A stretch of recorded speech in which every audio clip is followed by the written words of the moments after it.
what is success? What is failure even? Is it having your own home, having the latest tech or the automobile? Or is it just being able to freely travel the world and not worry about anything? I think personally the term success is very subjective, where you have some people that enjoy working their 9-to-5 jobs. But you also have other people that are very unhappy if they're not making $10,000 a month. You have some that are over consumers and buy any and everything.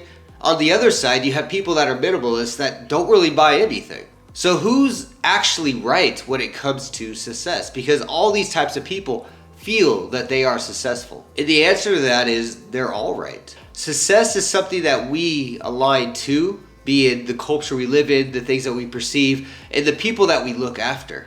Whatever it is, every one of these people that are successful in this means always have something in common, their purpose. So today, that's what we're going to address this today. We're going to talk about 3 actions or 3 things that I've done over the last 20 years that's allowed me the freedoms and the ability to do what I want to do without feeling like I'm stuck.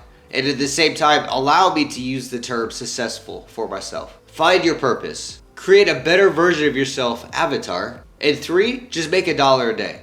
It's that easy. So let's get into it. Finding your purpose. So it's very important to understand what purpose we have in life and what we need to do to actually get to there. And this is where I want to share with you today the first little hack that I learned a long time ago. Back when I was a real estate investor, I had a mentor. You always got to have mentors when you're doing whatever you're doing. This mentor gave me this project to do, which I thought was very weird because it had nothing to do with real estate. And it was such a simple idea. It was powerful if you take it serious, which I did it the first few times because I thought it was stupid. Once I sat down and really did it, because he was very persistent on me doing this, I realized, wow. So what is this little program that I use? It's called the 7 Steps to Why. This is one of the most eye-opening things I think I've ever done in my life because it revealed to me my real purpose, why I'm doing what I'm actually doing. And at the same time, it didn't take hours to do. It didn't require me to contact the doctor. And I didn't have to pay for some like random subscription or something like this. My mentor just gave it to me. And I'm giving it to you today. So let's get into what it actually is, how you use it, and how you can start benefiting from this right now. So the idea of this, as we were talking about purpose, is to find out what your actual purpose is and break it down to its core. Why do you want what you want? You hear people say, I want to be rich. Why?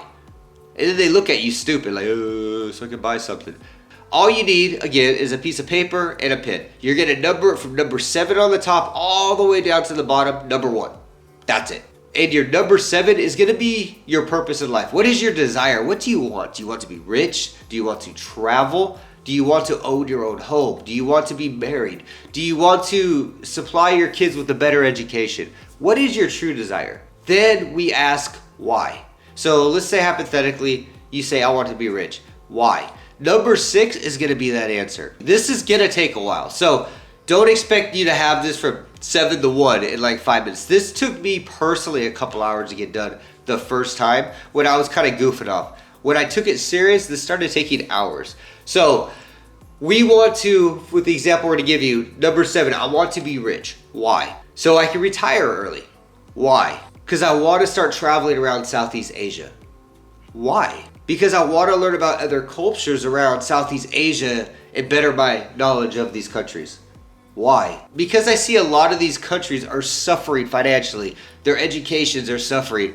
And I want to learn the culture of the countries and why this is an issue there. Why? Because I want to help people that are less fortunate in these countries where I grew up in America with a great education. I got the best of the best. I want to help these children have a better opportunity for a better future. Why? Because everybody deserves a chance in life. And I want to help as many people as possible. And if I become rich, I can use this money and start helping these people have a better chance at life, a better education, and have an opportunity that I've been given growing up here. You see how that is? Very easy, right? I do some statements, I say why, and I answer. And in this example, it started off, I want to be very rich. Yeah. And it ended with, the money was only the purpose to help others, to help children in Southeast Asia. And it's not far from what my original idea was, maybe like 12 or 13 years ago because I did want to come to Asia and I wanted to help other people. That's why I started 2 other schools out here. And the idea of this is I didn't have to be rich to come out to Asia to do this stuff. I actually just had to come out to Asia, get a teaching job, save the money, find a couple of investors, and boom, school was open. Life is good. I started hitting my purpose, my passion, without having to go through the original idea of I need to be rich. And I also knew why I was rich. And this was the crazy part, is I became more successful as I was getting closer to helping other people. And I never asked for the money. It just started coming. People were like, wow, this school is awesome. These options are amazing. This David guy's really helping us. And they just want to give more money. That's how it works. Find your purpose and the money flows. And on top of that, the motivation is always there. Because you want to get rich, you know why. You already do what you want to do when you're rich.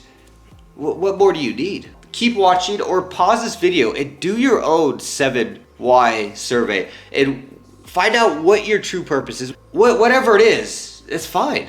It truly is. Find out why. You would be quite surprised why you want what you want when you start digging down 7 levels of why you want that primary goal. So pause the video, knock this out. Either way, once you do know your purpose, we need to get to the next step. Creating an alter ego, an avatar rather, of ourselves. So let's get over to part 2, creating our avatar. Now I used to be that guy, like I would watch motivational videos. You guys know them all, like David Goggins, Steve Jobs, Elon Musk, Bill Gates back in the day, the guy that owned Virgin. Like I used to watch these for motivation.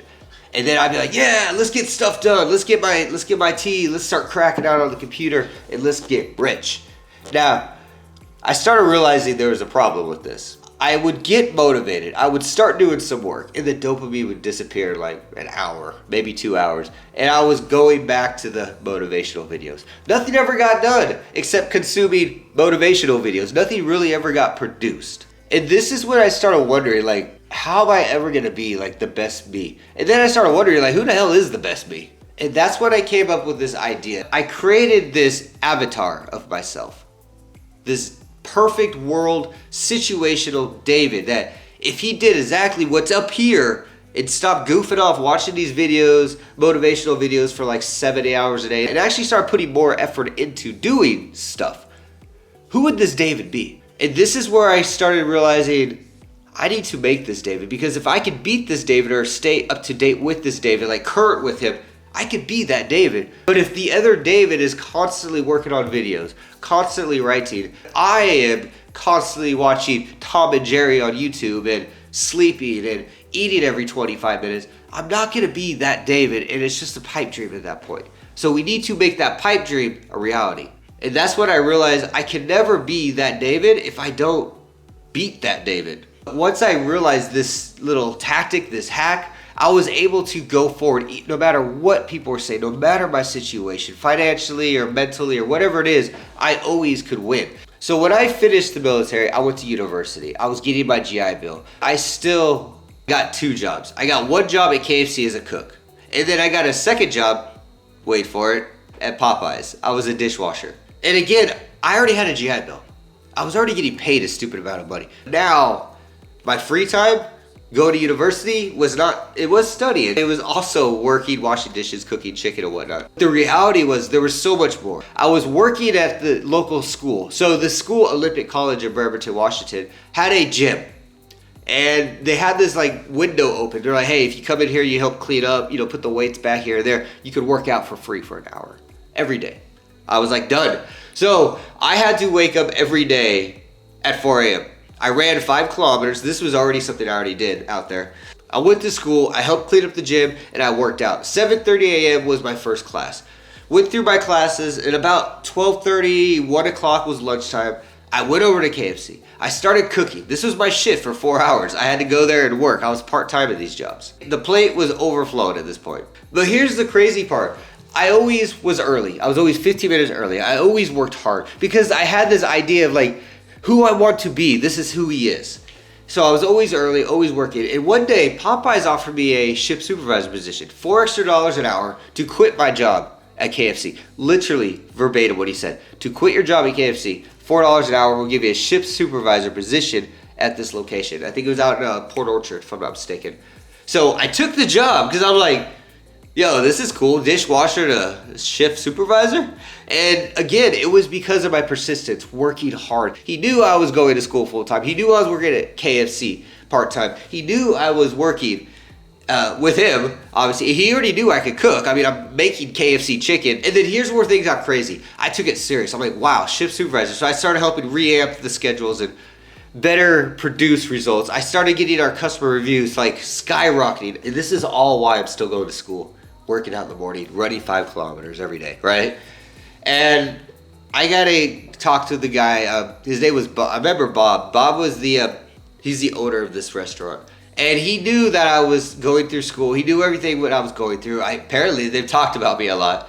And he offered me a general manager position, well, assistant general manager, to open a new restaurant in central Bremerton, Washington, next to the KFC I used to work at. And I accepted, like I was making like $7 or $8 an hour. Remember, this is back in the day. This wasn't when everyone's wanting $500 an hour for minimum wage. I went from the $7 or $8 an hour to $45,000 a year, full benefits, and they even started paying for my school. So I was getting GI Bill plus this BH, plus I was getting university assistance. As long as I was full-time, Popeyes paid a portion. So it was like, you see, and this all stemmed from just working hard, knowing who I was, knowing who I wanted to be. And that's where it takes us to the idea. I knew the David I needed to be had to be this way, had to act this way, had to perform this way. So you need to create an avatar of yourself.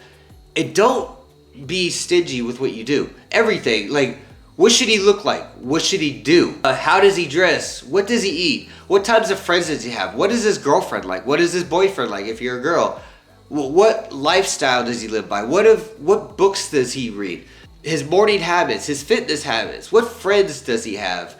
What angers him? What makes him happy? Put all this stuff together. Put it on sticky notes. Put it on your fridges. Put it on your desktop. Put it on there. And start reminding yourself, this is who I am. This is how I have to act to be who I want to be. You already know your purpose, right? Now you know what that person, you, would do with that purpose and what actions, the mentality, the people around him, his inner circle, his money habits, his favorite freaking color, his diet. You're going to know all of this stuff. Put it together, and whatever you're sitting around like, what do I do, George? Look at your sheet. The very last part, because we have to put actions with a lot of stuff, is part 3. This part is very abstract from the rest of this. It makes a lot of sense, and it was a big part of what I did. Make $1 a day. Now, if you get a job, you work 9 to 5. You get paid every 2 weeks, or if you're out here in Asia, you get paid like every 30 days, right? What about today? What about right now? Like, seriously, think about it. You buy food, you buy coffee, I don't know, you pay for stuff today, right? Where did that money come from? Did it come from what you've made today, or did it come from money you have saved aside from a salary from the past? This is where I started realizing this is bad. And the reason for it is I'm spending money for the future that I had from the past. And I know this sounds crazy, like, well, David, that's the point. You get a job and you can enjoy your life in the future, right? And I always thought like that. And then I started realizing if I think that way, I get stuck in this cycle. So I started creating this idea of I have to make $1 every day. That's it, just $1. And I'm gonna tell you, making $1 every day is much harder than you think. Seriously, try. Wake up tomorrow morning and be like, I'm not gonna do anything until I make $1. It's not as easy as you think. And that's where I started realizing I was restricting myself. And I was also quite low value because I was dependent on so many external things to survive. And this is another thing I kind of learned about this. When you start earning $1 a day, you start meeting a lot of people, like a lot of people. Your network circle explodes at this point because you're meeting rich people, poor people, average people, males, females, children, adults, grandmothers. And then you're meeting all these different business owners. You're meeting all these different like genres and niches and stuff like that. The point is you start meeting a lot of people and they start seeing that you're actually hustling. And this creates opportunities. Not only networks, but opportunities. So make your mission every day to make $1. Just one freaking dollar. Not $100, not $1,000, not $10,000 a day. 24 hours in a day, you only gotta make like 3 cents an hour, right? That's easy, right? It's really not. You have to really drop the pride, the ego. Drop everything and do anything. Mow somebody's lawn. Take out somebody's trash. Return soda cans. Help a kid study English on the side. Help your neighbor walk their dogs. Like, I don't care what you do. I mean, as long as it's ethical and it's not gonna like destroy your health, do something. Because at the end of the day, if you don't, nobody else is. And that's something that I started realizing too, is when I made this dollar, 99 out of 100 people around me didn't make $1 today. And that's where I benefited. And that's where I became bigger. Because my avatar was always hustling, always made money, always did big things. This was part of that process for me. And this reminds me of when I actually had this implemented in my life. Where when I was going to university, I had an old, I had a couple cars. I had an Integra Type R. I love that car. I had a Lexus GS 300, super beautiful car. And then I had a Honda Accord 2002. It was a 4-door, but I bought this with purpose. Every morning, I delivered newspapers, the Bremerton newspapers. I had to wake up at 3:30 in the morning, go to the little shop thing, fold up the newspapers, throw them in the bags, throw them in the back of my damn car, put them in the trunk, and I was off to go. I usually deliver between 200 to 300 newspapers a day. One thing that started happening was during the holidays, like Christian holidays and national holidays, I would start seeing like envelopes on the porches, people think, for the paper guy, you know, and it was like tip money. And then some people would actually be up at 4 a.m. to see me. Like, hey, how's it going, David? Or what's your name? David? Okay, you've been delivering my papers for how? Wow. And I would start making friends. Now, these friends were old. They were typically 60 to 80 years old people. But here's the thing, is a lot of them asked for my phone number. And I know a lot of you guys are thinking of the Family Guy, old guy, like, hey, Kenny, or whatever his name was. What it was they would contact me sometimes. Like, hey, David, remember I talked to you. I live on 5586 Yas Street. You deliver my newspaper. I was like, oh yeah, how's it going?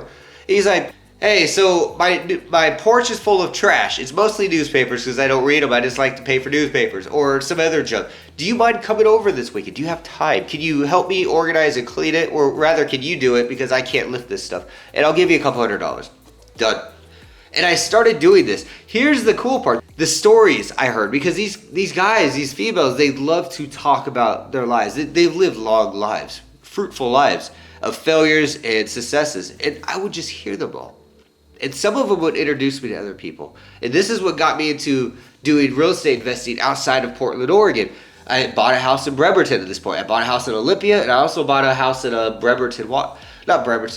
Harbor, Washington. This all happened because of that paper route. So having these connections is a huge, huge, huge perk. And going out there and doing these make $1 a day starts opening opportunities you wouldn't otherwise have. And people see when you work hard.